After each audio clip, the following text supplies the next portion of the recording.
There's a plant that breaks every rule we've been taught about medicine. It grows in every climate on Earth without tending. It treats pain that morphine cannot touch. It stops seizures when prescriptions fail. It heals wounds, reduces inflammation, and restores appetite to the starving. For 10,000 years, it was humanity's pharmacy. Then, in less than a century, we made it illegal. Not because it failed, because it worked too well. A plant that heals without prescriptions, that spreads without permission, cannot be owned. And what cannot be owned cannot be sold. This is the story of the medicine they buried to sell you pills. Welcome to nature's forgotten vault. Before we open this vault, if these stories matter to you, the best way to preserve this wisdom is simple. Subscribe, hit the bell, and share these vaults with those who need to remember what we forgot. The archive opens. The Pamir Mountains, western China, 2,500 years ago. Inside a cemetery perched at 10,000 feet, wooden braziers sit beside the dead. In 2019, archaeologists opened them. Inside, burned plant residue still detectable after 25 centuries. Chemical analysis revealed cannabinoids at concentrations higher than wild plants produce naturally. Someone had cultivated this. Someone had selected the most potent strains and burned them during funeral rites. The mourners inhaled the smoke. They called it sacred. They called it medicine. They called it necessary. But this was not the beginning. On Taiwan, 10,000 years ago, pottery shards bear impressions of hemp cord. In China, 5,000 years ago, the character Ma appears in the earliest written records, meaning both the plant and numbness. In ancient Egypt, 1550 BCE, the Ebers Papyrus prescribes it for inflammation, eye diseases, and childbirth pain. Cannabis, ground in honey, inserted as a suppository to ease hemorrhoids. Cannabis mixed with wine to stop bleeding. Every part of the plant was catalogued, tested, used. The Chinese surgeon Hua Tuo performed the first recorded surgery under anesthesia in 140 CE. He mixed cannabis with wine and opened a patient's abdomen while they slept, stitched them closed, sent them home alive. For 2,000 years after, it remained in the Chinese pharmacopoeia as one of 50 fundamental herbs. In India, the Sushruta Samhita prescribed it for digestive disorders, nausea, and appetite loss. Hindu priests called it one of the 5 sacred plants. In Assyria, medical texts from 1400 BCE list it as azalu, used for epilepsy, depression, and pain. Across every ancient civilization that documented medicine, cannabis appears, not as recreation, as survival. So if this plant was essential medicine for 10,000 years, healing everything from surgical pain to epilepsy, why did it vanish? The answer isn't medical, it's chemical. And what makes cannabis work in the human body is something we only discovered 60 years ago. The plant itself. Cannabis was designed by evolution for one purpose: chemical defense. The sticky resin coating its flowers, trichomes packed with over 100 cannabinoids, evolved to deter insects and herbivores. But inside the human body, something extraordinary happens. We have receptors for it. The endocannabinoid system, discovered in 1964 by Israeli scientist Raphael Mechoulam, exists in every vertebrate on Earth. CB1 receptors in the brain and nervous system. CB2 receptors in the immune system and organs. Our bodies produce their own cannabinoids, anandamide, named for the Sanskrit word for bliss. The plant's THC and CBD fit these receptors like keys and locks we didn't know existed. THC reduces nausea. CBD stops inflammation. Together, They relieve pain by interrupting signals before they reach the brain. In 2017, a National Academies review analyzed decades of research, substantial evidence for chronic pain, chemotherapy-induced nausea, and muscle spasticity, moderate evidence for sleep disorders and PTSD, and epilepsy, where it stops seizures that resist every other drug. A 2025 study in the UK Medical Cannabis Registry tracked 134 patients with treatment-resistant epilepsy. After 6 months of medical cannabis, 96% reported no adverse effects. Seizures decreased, sleep improved, quality of life restored. Epidiolex, a pharmaceutical-grade CBD, received FDA approval in 2018 for Dravet syndrome and Lennox-Gastaut, 2 childhood epilepsies that kill without mercy. Parents who watch their children seize 100 times a day now watch them play. The drug is just purified cannabis, and it grows anywhere: deserts, mountains, ditches. No fertilizer, no irrigation, just seeds, sun, and time.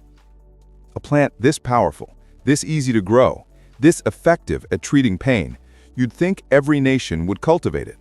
And they did, for centuries.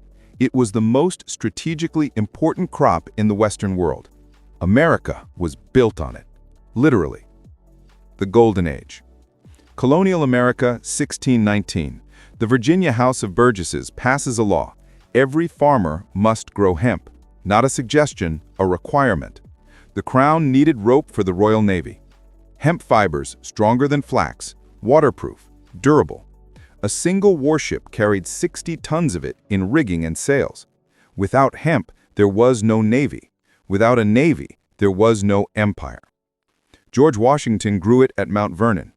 His farm journals mention hemp 90 times. He experimented with seed varieties, tested yield per acre, separated male from female plants to maximize fiber. Thomas Jefferson grew it at Monticello and called it abundantly productive and will grow forever on the same spot. He invented a hemp brake to process the stalks faster. The first drafts of the Declaration of Independence were written on hemp paper. The Continental Army wore uniforms woven from hemp cloth. For 200 years, hemp was money. In Virginia, you could pay your taxes with it. But by the 19th century, something shifted. Steam replaced sail. Synthetic fibers emerged, and cannabis, no longer just industrial, began appearing in American pharmacies. Park Davis, Eli Lilly, Squibb. Every major pharmaceutical company sold cannabis extract. Tinctures for pain, tablets for insomnia, topicals for inflammation. It was listed in the United States Pharmacopoeia from 1850 to 1942. Doctors prescribed it for migraines, menstrual cramps, muscle spasms, and childbirth. It worked. It was legal. It was everywhere. So what happened? How does a plant that founded empires, built the U.S. Navy, and filled every pharmacy in America become illegal in less than 30 years? The answer is one man. And his campaign was not about medicine. It was about power. The villain. His name was Harry Anslinger. In 1930, at age 38, he became the first commissioner of the Federal Bureau of Narcotics. Prohibition had just ended. The Bureau needed a new enemy to justify its existence. Anslinger chose cannabis. But he had a problem. Of 30 scientists he consulted, 29 told him cannabis was not dangerous. So he ignored them. He contacted William Randolph Hearst, who controlled the largest newspaper empire in America. Together, they launched a campaign. Marijuana makes darkies think they're as good as white men. Anslinger's words, not paraphrased.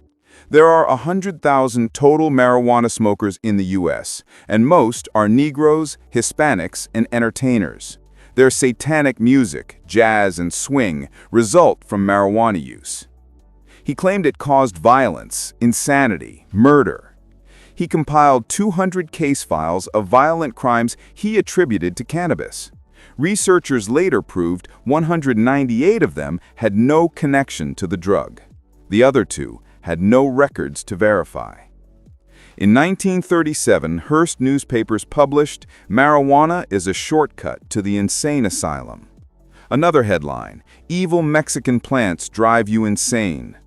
Anslinger testified before Congress with letters from a Colorado newspaper editor. "I wish I could show you what a small marijuana cigarette can do to one of our degenerate Spanish-speaking residents." The campaign was not about public health. It was about race, about control, about fear. That year, Congress passed the Marijuana Tax Act. It didn't ban cannabis outright. It taxed it so heavily and imposed such strict regulations that legal use became impossible. By 1942, it was removed from the U.S. pharmacopoeia. Doctors stopped prescribing it. Pharmaceutical companies stopped producing it. Knowledge vanished. The cost. Between 1970 and 2020, over 15 million Americans were arrested for cannabis possession. Black Americans were arrested at nearly 4 times the rate of white Americans, despite equal usage rates. Families destroyed, careers ended, lives derailed for a plant that ancient physicians used to heal. Meanwhile, the opioid crisis killed 500,000 Americans. OxyContin, fentanyl, Percocet, legal, prescription, deadly. Cannabis, non-addictive and impossible to fatally overdose on, remained illegal. Studies in states that legalized medical cannabis showed a 25% reduction in opioid prescriptions. Chronic pain patients who switched from opioids to cannabis reported better pain control with fewer side effects. The plant they banned could have saved lives. But it couldn't be patented. It couldn't generate perpetual revenue. It grew without corporate approval. And then in 1996, something cracked. One state defied federal law, and the wall Anslinger built began to collapse. The return. California, 1996. Proposition 215 passes. Medical cannabis becomes legal for the first time in 59 years. Patients with AIDS wasting syndrome. Cancer patients nauseated by chemotherapy. Veterans with PTSD. They could finally access the medicine their grandparents used freely. By 2016, 28 states had legalized medical use. By 2025, 38 states. Research resumed. Universities studied cannabinoid receptors, dosing, delivery methods. Pharmaceutical companies synthesized THC as Marinol and developed whole plant extracts like Sativex. But something else happened. Patients rediscovered the plant itself. From every other lost plant story, cannabis isn't just returning, it's exposing why it was banned in the first place. And that reason matters more now than ever. Why it matters now. Healthcare is collapsing under its own weight. In the U.S., 45 million people live with chronic pain. Opioids kill 70,000 per year. Benzodiazepines for anxiety create dependency. Antidepressants cause withdrawal. And a plant that treats pain, anxiety, insomnia, inflammation, and nausea without addiction grows in every climate on Earth. Climate change is destabilizing pharmaceutical supply chains. Active ingredients manufactured in India, pills pressed in China, shipped globally. One factory fire, one trade disruption, and medications vanish from shelves. Cannabis grows locally, always. Antibiotic resistance is rising. By 2050, resistant infections could kill 10 million people annually. Cannabis compounds show antibacterial properties against MRSA and other resistant strains. Research is ongoing. The ancients knew, we forgot. We're remembering. Cannabis is not the exception. It's the pattern. And once you see the pattern, you can't unsee it. The lesson. The story of cannabis is not unique. Amaranth was banned by conquistadors for being too sacred. Perennial beans were erased by machines that couldn't handle them. Mesquite was cleared for cattle that destroyed what the tree protected. Sunchokes were replaced by potatoes that needed more work for less yield. Every plant that enables self-sufficiency, that heals without corporations, that feeds without control, systematically erased.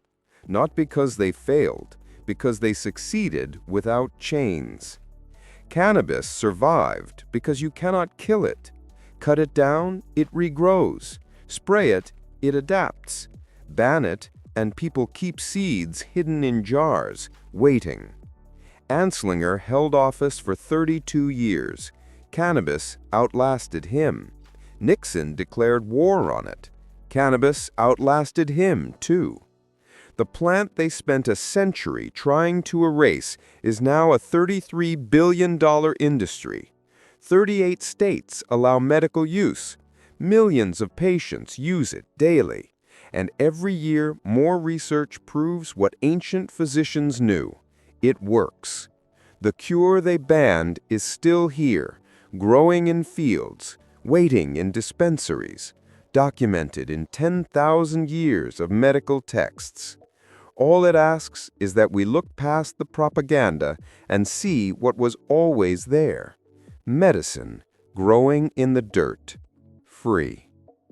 If this vault opened something for you, subscribe to Nature's Forgotten Vault and hit the bell. Every like and every share preserves what they tried to erase. The next vault opens soon.